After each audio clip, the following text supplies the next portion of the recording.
Hello, this is Angelia, and you are listening to or watching the podcast Why You Do What You Do. The podcast that talks about human development psychology to try and help you figure out maybe a little bit more about why you do what you do. And actually, I had someone who found out about my podcast and was talking about it, and they said, I have no idea why I do what I do. I just do it, and sometimes I don't like that I did it. So I'm like, well, have I got a podcast for you? But, the goal is to kind of help you figure this stuff out. Because, not all of us take psychology in school. It's usually an elective in high school, but, it's not in some places. And I got the new camera going on here. And the new microphone that I remembered to turn on right away. It actually worked using the old microphone when I started another video without turning it on. So that was cool. Because the other day it didn't. but we do have a wider angle here, so you can see my book. I've got a lesson plan outlined in here. I make a lesson plan for a podcast. That's kind of silly. But if you think I've memorized thousands of hours of psychology information to give you, yeah, someone might be able to do that, but not this brain. This brain's got a cheat sheet. So there we are. But anyway, last time we were talking about when parents divorce. My parents were divorced. I've been divorced, with small children, so it happens. It's not great, and it's not great for them or anyone else really, but it happens. So we're going to take up on that again. Emotional or behavioral problems may stem from parental conflict, and we know when the parents are fighting, the kids are not super happy about that. Both before and after divorce, as well as from the separation itself. Now, I had one kid who liked to play us against each other. He enjoyed that little bit of drama. And we finally figured that out, and his father said to him, you stop this, because this is not okay. And, because me and the father, we loved each other. We just didn't really know how to. We weren't shown properly how to love someone. So there were problems in there, and having a kid that is manipulating adults to get what they want out of the deal, that's also not cool. If parents can control their anger, and that's a hard thing to do, especially with someone that you've divorced. You're already really angry at them that you had to divorce them. Because we all, if you get married, you love that person. That's why you got married, hopefully. But so if you're that mad at them, sometimes controlling your anger is a little bit hard, but it's the best thing to do for both of you and your children. Cooperate in parenting, and that's something me and my ex did. We both loved our kids, and we wanted to co-parent. He was a little above and beyond. We ended up in a little custody thing for a few years. But he even wanted to enroll him in a school in his area. He wanted equal time. And of course, the court system's like, no, we're not going to do that. The school system's not going to let you do that. But we co-parented. We parented together. And I explained to him we had to be, as close to on the same page as we could get, because he had a very different upbringing than I did. He came from, farmers and coal miners out in the country, and I came from a more educated group of people in the city, and there were problems in that as well. But if you all can co-parent and be there for your kids, then that's the best practice right there on that. And avoid exposing the children to quarreling, because that does affect them. That does affect their self-esteem. That affects their outlook on their future. It does affect them. The children are less likely to have problems. So there you go. If mom and dad can get along and stop hating on each other and treating each other like they're enemies, kids have less problems. Unfortunately, the strains of divorce make it harder for a couple to be effective parents. Because, like I said, there might be different views on things. And you might want to raise the children this way, and they want to raise the children this way. And there are some things, I know about myself, and I know about my parents and my ex husband, who's again my husband. But sometimes there's a line there, and you're like, no, I want it this way. It has to be this way. You can't do that other thing. Because to me, like, some of the things his family thought were okay, I thought were very dangerous and put my children's well-being and lives in danger. So I was not okay with them. But those were commonplace things that were happening on, farms in the country. But I was not okay with my children being exposed to that because I felt like they could get hurt. And once or twice they did get hurt, so I wasn't wrong. But different people are different. Parent education programs that teach separated or divorced couples how to prevent or deal with conflict, keep lines of communication open, develop an effective co-parenting relationship, and help children adjust to divorce have been introduced in many courts with measurable success. And we had to go do that. We had to go to basically divorce classes and learn, about divorce, and the children learned it's not their fault, and, 'cause children kind of think it is, and, how to be decent to each other, So I think it's a positive thing. If you're getting divorced, just cooperate with the court and just take those little classes. It might help you. It might help you realize that, okay, we're not together anymore, but that's not a reason to make you my enemy, and we still have kids to raise, so let's just do it, in a decent way. One program, a series of structured group sessions, either for mothers alone or for mothers and their 9 to 12-year-old children, dramatically reduced the children's likelihood 6 years later of showing mental health problems such as aggression, substance use, and sexual promiscuity, as compared with a control group who merely received books on adjusting to divorce. And ours was like that. We had a group with the mothers in it, and then we had, us and the kids learning and talking about stuff. So, it was, I think, a positive experience. Joint custody shared by both parents, can be advantageous in some cases, since both parents can continue to be closely involved with the child. And that's how it should be. Unless the other parent does not want to be involved with the child, and then, let them go. Because you should not force a child on anyone that they don't want, because then they're going to take that out on that child. So, if the other parent does not want to be involved, let them go.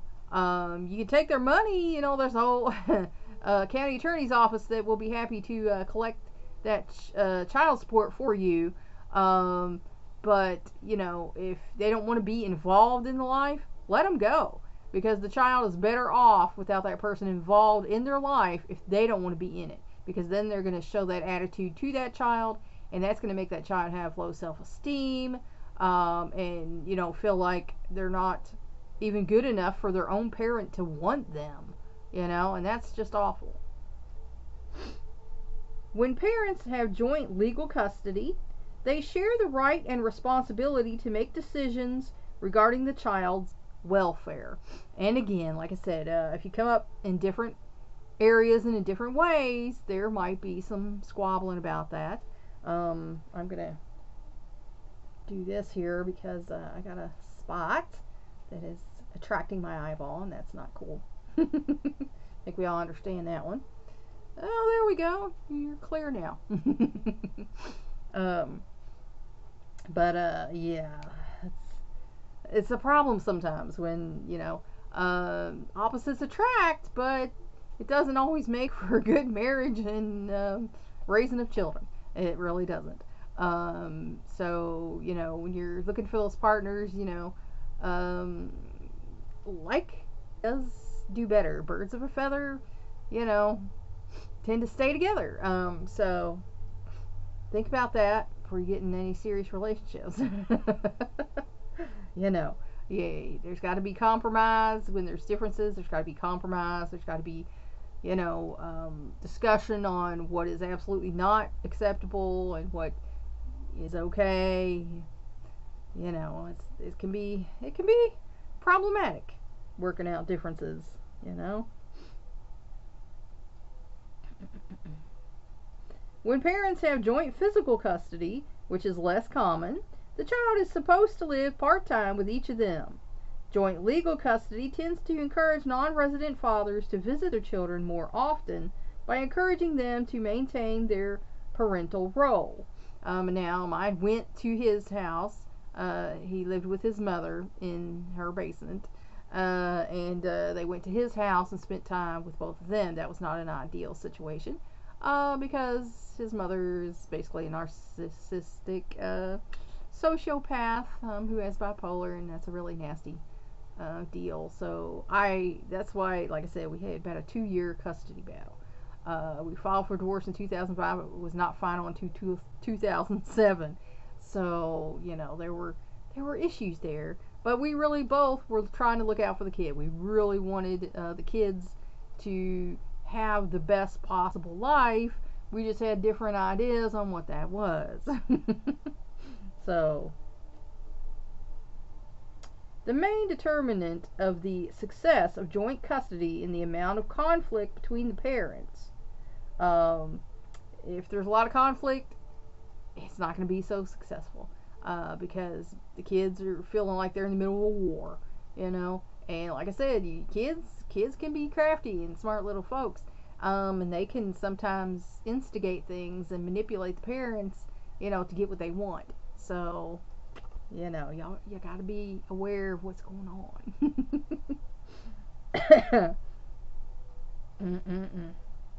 An analysis of 33 studies of 814 children of joint custody and 1,846 children in sole custody found that children in either legal or physical joint custody were better adjusted and had higher self-esteem and better family relationships than children in sole custody, and their families experienced less conflict. So it is better for both parents to be involved in the child's life, and it is better for them, even though some kids have problems, adjusting from one house to the next. It is better for them to spend time with both parents. If, Pop's just coming to visit every now and then, that's not as good as they get to go spend time at Dad's house, It just helps them adjust, gives them better self-esteem, that both parents want them, even when there's problems in that regard.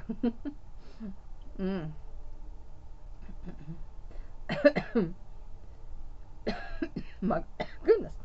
In fact, joint custody children were all well adjusted as children in non-divorced families. So, if you can have an amiable divorce and co-parent the children, they're going to be as well off as children who are not children of divorce. Of course, it is likely that couples who choose joint custody are those that have less conflict. And like I said, we had to work ours out. So, most children of divorce eventually adjust reasonably well. And that's most children. There's always exceptions to any rule. But most children, they can overcome, they can understand, and they come out reasonably well adjusted in the end. Still, they are more than twice as likely as children in non-divorced families to drop out of high school. So, somehow that affects their mind, that life can be failure, and that they can accept that, and for some reason they decide, what's it matter anyway, I'm not going to finish school, I'm just going to go get a job, make money or whatever. And it might even be that they're a little insecure about their parents' ability to take care of them because the marriage fell apart. There can probably be some more study, you guys looking for excuse me, dissertations or projects to do in college, there could probably be some more study done on that. They are also more likely to marry young and to form unstable, unsatisfying relationships. And I know that's probably true. I got married at the age of 18. And I know girls I went to high school with who got married right out of high school. And there is a 100% divorce rate amongst these people. So, speaking as someone who was once a young girl who did this, we just want to get away as far as we can. And, if the guy's willing, then, okay, let's do this. We love each other. Let's get married. But we don't realize that that's stemming probably from our own codependence, our own need to cling to each other. And later on, we're not, as children of divorce, not very equipped to be in a loving partnership. So, which themselves end in divorce. Though this pattern is less prevalent than it was 30 years ago. So divorce is becoming more commonplace, and more people are getting used to it. Kids are getting used to it not being such a horrible thing. So it's impacting us less.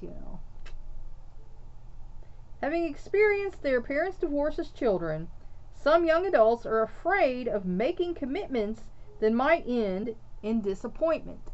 And I know I had a fiance. He was talking marriage and everything, but then when it came down to it, I put a little pressure, and after several years, it all fell apart. He was scared to death, and I've actually talked to him. I don't know how long ago it was, probably a good 7 years ago or so. Since then, he kind of came back to town from overseas. Wanted to talk, and so I was willing to talk with him because there were some questions he wanted answered. He is still very much afraid of a committed relationship. He tried to win me back, and his solution was we could retire together and travel together and things like that. But, he didn't really want a serious relationship and a marriage. And I'm just like, really? Wow. You're still scared of a relationship. You're still scared of a commitment. If you really love someone, you're willing to make a commitment. You want to make a commitment. So, he's still got some work to do. Yet many overcome their fears and form solid, loving relationships. When there was even talk about me and my ex getting together, we went to couples counseling and learned how to have a relationship because we didn't really know. His thing was control. My thing was independence. So there was a very big problem there. He wanted to control everything, and I wanted to do my life the way I wanted to do my life, and nobody was going to control my life. So there had to be some, compromises. There had to be some realizations, less micromanaging in order for me to be fulfilled in the relationship. And I had to reassure him that I'm not going to go anywhere as long as you're good to me. As long as you're good to me, I love you and I'm going to be right here for you, baby. I got your back all the way to the gates of Hades, So he had to realize that, let go of a little control.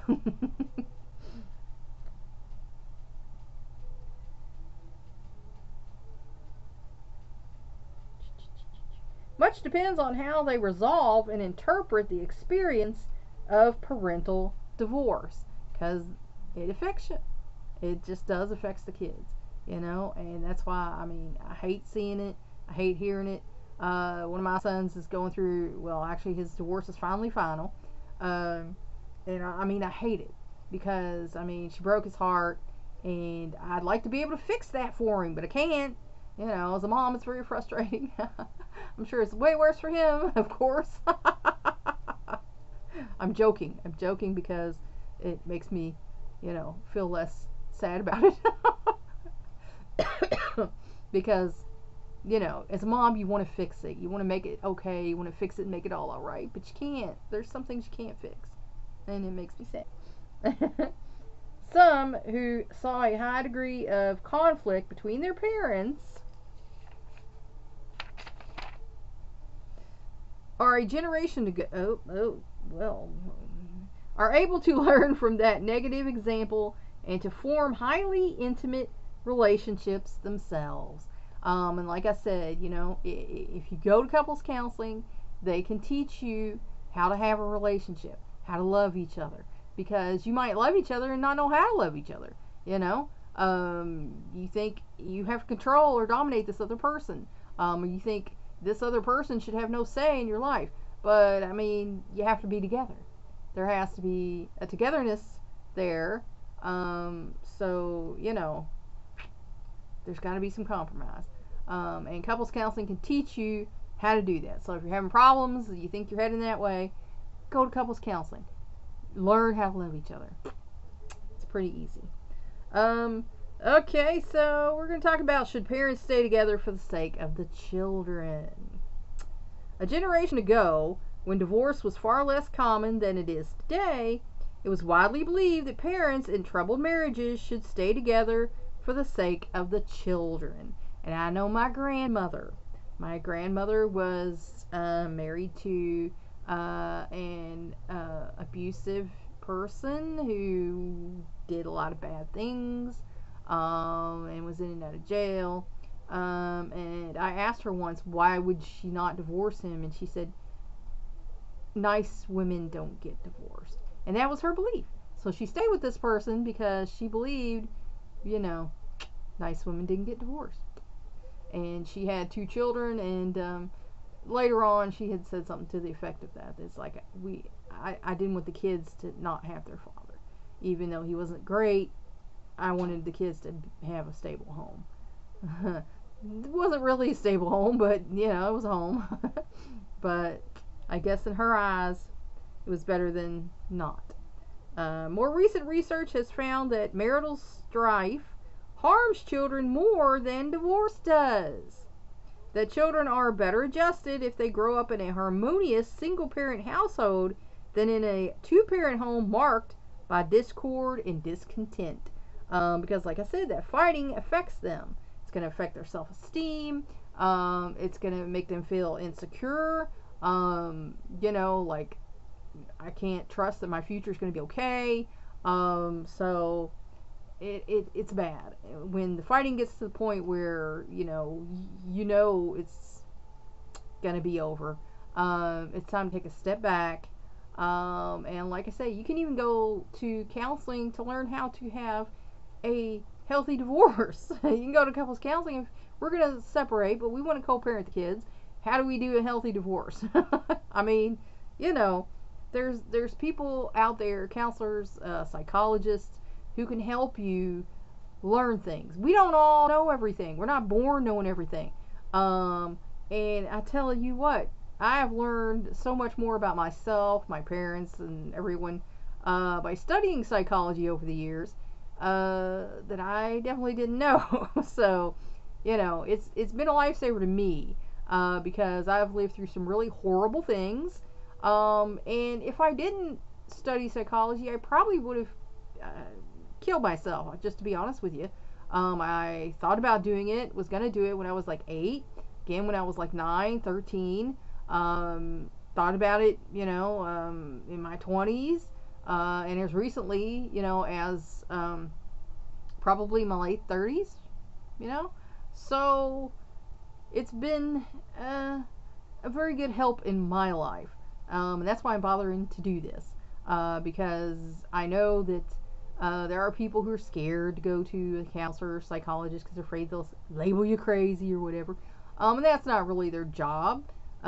If you feel like you are, you might want to explore that avenue. They can do that too. But for the most part, it's someone to guide you. It's like a guidance counselor in school was, you know, supposed to be. We ain't going there. But you can get help. You can talk to someone. They can help you figure out stuff.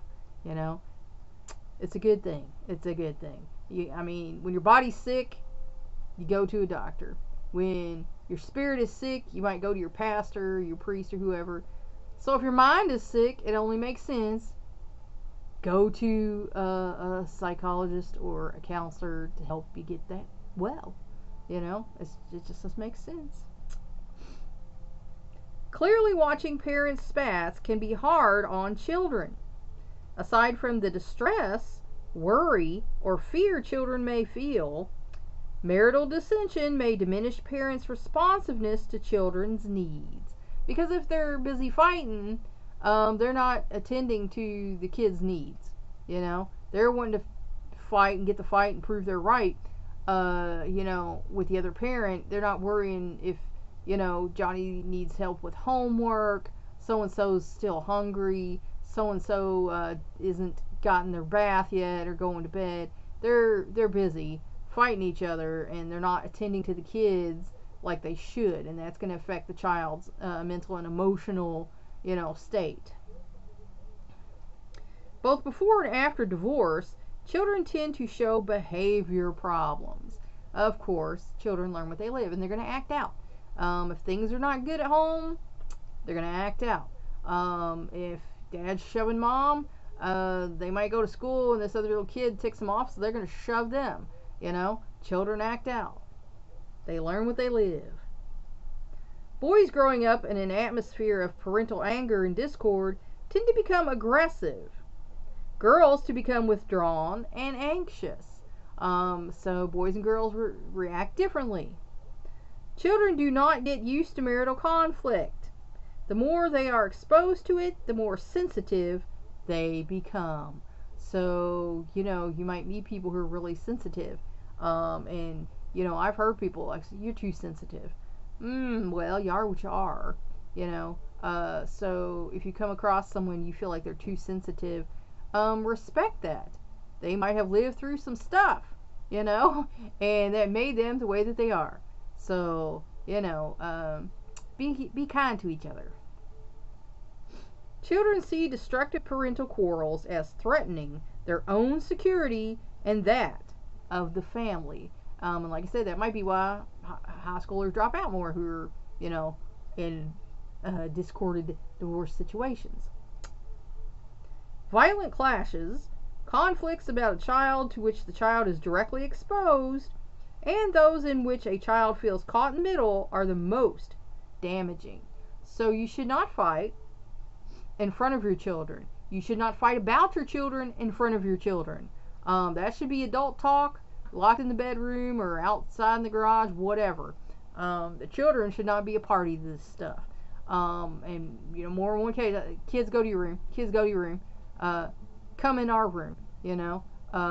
So the kids should not be exposed to that. They don't need that in their head and their hearts. They just don't need it.